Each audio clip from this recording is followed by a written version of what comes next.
이번에 지금 이제 리스트가 공개가 됐습니다. 이 리스트 공개가 게이트로 간다고 보십니까? 원래 이게 뇌물 받을 때, 예. 이 후안에 양진이라는 사람이 그 뇌물을 거절하면서 한 말이 있습니다. 천지지지 아지자지. 예, 하늘이 알고 땅이 알고, 예. 내가 알고 당신이 아는데 내가 이거 못 받는다. 예. 이 뇌물을 받으면 그 기트만이라는 사상가 그런 얘기를 했어요. 그때부터는 노예가 된다는 겁니다. 이번에 거론된 8분이 뇌물을 받았는지 안 받았는지, 그것이 또 뇌물인지 정치자금인지 예. 뭔지는 모르겠습니다만 아마 이 게이트로 비하는 것은 확실하고요. 예. 게이트를 통과하기가 굉장히 힘이 이제 들 겁니다. 힘이 들 거다.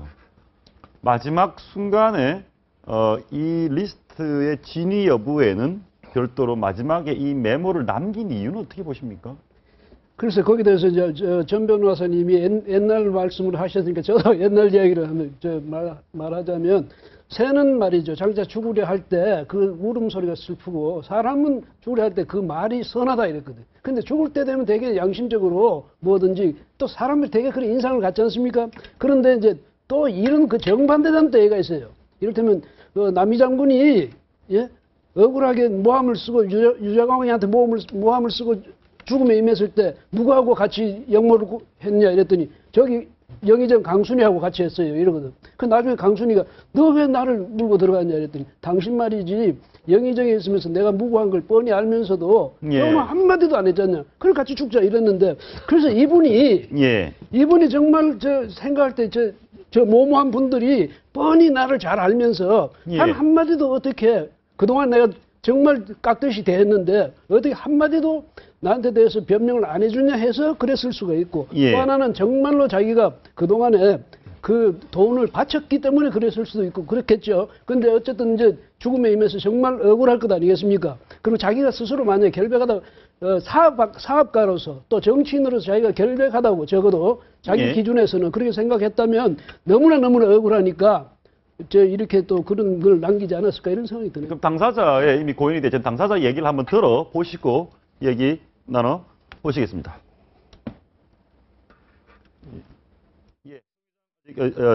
녹취된 목소리가 준비가 아직 안 된 것 같은데요. 제가 지금 김종필 전 총리 반응도 좀 궁금했었어요. 왜냐하면은 그 성 회장을 정치권으로 이렇게 또 발탁해서 같이 그 몸담기도 했었기 때문인데 오늘 김종필 전 총리 부인 박여공 여사의 49제이기도 했습니다. 오늘 기자들이 이제 김종필 전 총리에게 성완종 회장에 대해서 물어봤는데 내가 무슨 할 말이 있겠나 이런 짧은 말만 남기고 진짜 엎인 채 오늘 자택으로 들어갔다는 소식을 지금 들을 수가 있었고요. 지금 이제 정치권 반응을 보면은 지금 새정치민주연합 같은 경우는 바로 지금 오후 5시 반부터 지도부가 대책 회의를 소집을 했습니다. 아무래도 이제 야권에 있어서는요. 계속 야권 분열로 수세에 몰리다가 이번은 지금 박근혜 정권의 어떤 최대 정치 스캔들이다. 이렇게 지금 규정을 하고 지금 대책 회의 마련에 아까 준비됐습니다. 성 회장께서 마지막으로 한 얘기 한번 들어보시겠습니다. 우리 김기춘 실장이 대한민국의 제일 깨끗한 사람으로 돼 있잖아요. 그 양반도 2006년 9월 달에 2000 몇 년이요? 2006년 9월 9월 달에 벨기에하고 독일하고 가셨잖아요. VIP 모시고. 그때도 제가 갈 때 이 양반 그때는 야인으로 놀고 계셨죠. 그 양반이 이제 모시고 가게 돼서 그 양반한테 한 10만 불 내가 달러로 바꿔서 그 롯데호텔 그 힐스클럽에서 내가 전달해 드렸고 뭐 수행 비서도 따라왔습니다만 결과적으로는 이게 서로 신뢰관계에서 이게 오는 일이잖아요. 서로 돕자 하는 이런 의미에서. 지금 이 얘기에 사실 진위를 좀 따져봐야 되는데 그건 잠시 후에 따지고요. 그건 먼저 이거 하나 짚어보겠습니다. 지금 경향신문 기자와 성 회장이 자살하기 전에 통화한 게 50분이라고 나와 있습니다. 이번에 공개된 게 3분 50초입니다. 네, 그렇습니다. 실질적으로 그것이 판도라의 상자일 수도 있고 사실 알고 봤더니만 헛방일 수도 있는데요. 사실 그 상당히 어떤 전략적으로 이 그 3분 50초만 잘라서 이렇게 냈다는 그런 인상이 일단 졌습니다. 아시다시피 지금 어떻게 보면 나는 MB맨이 아니고 오히려 박근혜 정부의 그 친한 사람이다라는데 왜 나를 정치적으로 탄압을 하느냐라고 억울해하면서 지목했던 사람이 다른 사람도 아니고 박근혜 정부의 1대 2대 청와대 비서실장이었다는 점에서 예. 상당히 어떠면 정치적이고 전략적인데 과연 이 그 50분 중에 3분 50초를 제외한 나머지에 어떤 일이 얘기가 나올지는 지금 제가 봤을 때는 어떤 국민을 위한 차원에서 최대한 빨리 공개하는 것이 맞다 생각을 하고 실제로 제가 봤을 때는 뭐 두 분은 고사를 말씀드렸습니다만 저는 법률가로서 법적인 얘기를 하고 싶은데요. 직접 본인이 진술했는 것이 아니고 녹음 내용은 이른바 전문 증거라고 합니다. 근데 전문 증거는 증거가 아니다라고 하는데 한마디로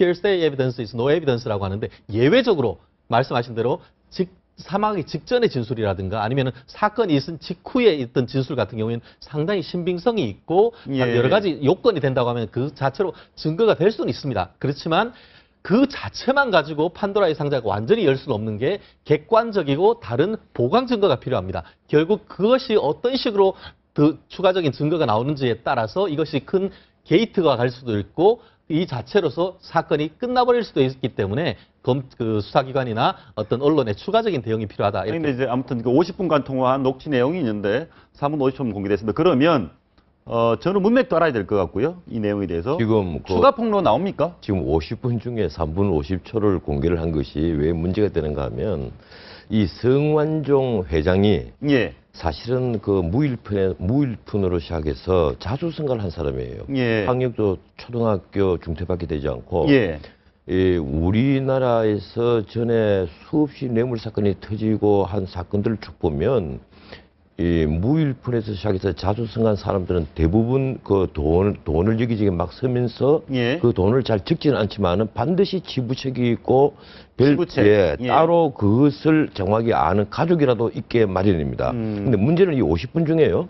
3분 50초가 왜 문제가 되는가 하면 이 3분 50초 안에 소위 지금 이 현 정권의 가장 핵심 세력들과 박근혜 정부의 현 정권에 또 힘을 쓸 수 있는 사람들 이름은 다 들어가 있습니다. 예. 현직 총리 바로 부패와의 전쟁을 선언했던 이완구 총리 이름이 들어가 있지 않습니까? 예. 그리고 현직 대통령 비서실장 이름이 들어가 있거든요.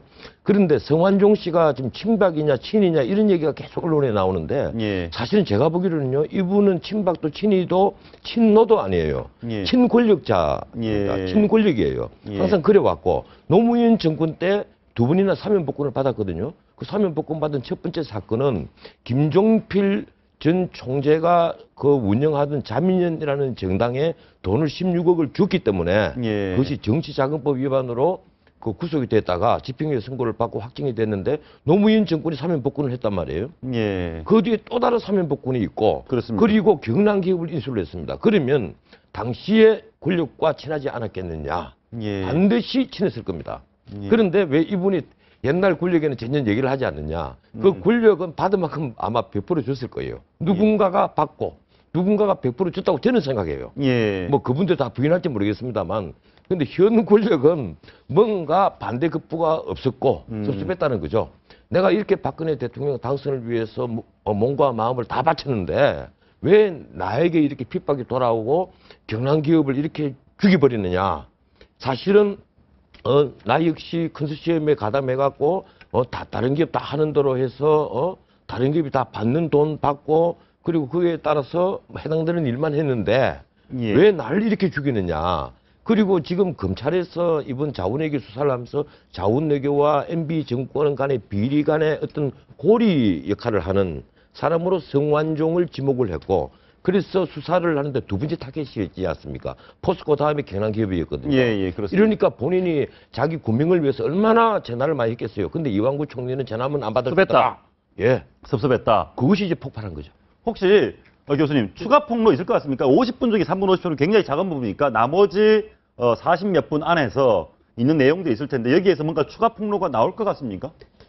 제가 볼 때 이번에 그 성완종 회장이 성완종 회장이 겨냥한 것은 지금 전 변호사님 말씀하셨지만 현 정권의 실세들 여기 예. 보면요 여기 8분이가 있는 중에 홍준표 이 도지사를 빼고 나면 부산시장이란 분이 만약 서병수 현 시장을 이야기한다면 또 측근이거든. 친박이거든. 그러면 친박 중에서도 핵심만 다 걸었단 말이죠. 이걸 보면 적어도 이 박근혜 정부가 나를 죽이려고 한다. 그 다음에 거기에 앞장서는 이완구 총리를 비롯해서 모두가 친박계 실세다. 그렇다면 나는 박근혜 정부를 죽이겠다. 뭐 이런 식으로 했을 수가 있거든요. 그래서 저는 아직도 우리가 물론 돌아가신 분이 저렇게 썼으니 거짓말 했겠냐는 그런 의심도 할 수 있겠지만은 또 한편으로는 저분이 만약에 정말 그런 감정이 복받쳤으면 그렇게 실세들을 모조리 걸어가지고 이런 식으로 했다. 그럴 때는 그 진실성에 대해서 아직은 우리가 좀 유보해놔야 되지 않을까. 왜냐하면 미리 이 사람 말 이거는 죽은 사람 말이니까 사실 가능성이 개연성이 높다든가 이렇게 단정을 해버리면요.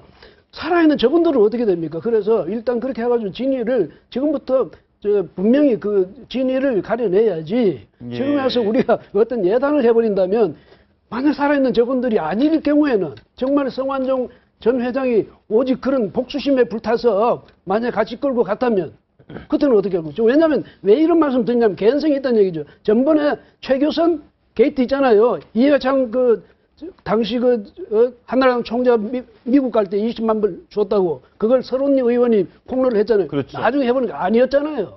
그런 시기를 그럴 가능성도 있거든요. 그래서 일단은 우리가 이 문제를 지금 굉장히 쇼킹한 문제니까 일단 이렇게 우리도 말하자면 좀 약간 흥분할 수가 있는데 대신에 사법당국이라든지 이런 데서 차분하게 진위를 좀 밝혀나갔습니다. 그래도 지금 통상적으로는 고인이 되신 분이고 돌아가시기 전에는 좀 더 사실에 가까운 말을 하지 않을까라는 게 통상적인 우리의 정서라서 복수심까지는 저희가 좀 아직까지는 좀 많이 나간 것 같고. 지금 문제는 말이죠. 하나만 더 말씀드리자면 허태열, 김기춘 이런 분들은 사실 문제가 아니에요. 이분들은 이미 비서실장에서 물러났고 다시 롤백하기가 힘든 분이니까 큰 문제가 아닌데 청문회 때 아주 험로를 거쳐서 여러 가지 도덕적 질타를 받고 총리가 돼서 첫 번째 한 발언이 바로 부패와의 전쟁을 선언했던 이완구 총리 아닙니까? 이 이완구 총리 이름이 덜커덕 나와버렸다는 거예요. 그리고 신임 이병기 대통령 비서실장 이름이 그 밑에 딱 따라붙어 있거든요. 액수는 안 지켜가 있지만은 자, 이 두 분이 이제 의심을 받기 시작하면 과연 부패와의 전쟁을 앞세워서 그다음 경제 살리기를 하려는 이 박근혜 정부의 국정 동력 이것이 훼손되지 않겠느냐. 엄청나게 훼손될 겁니다.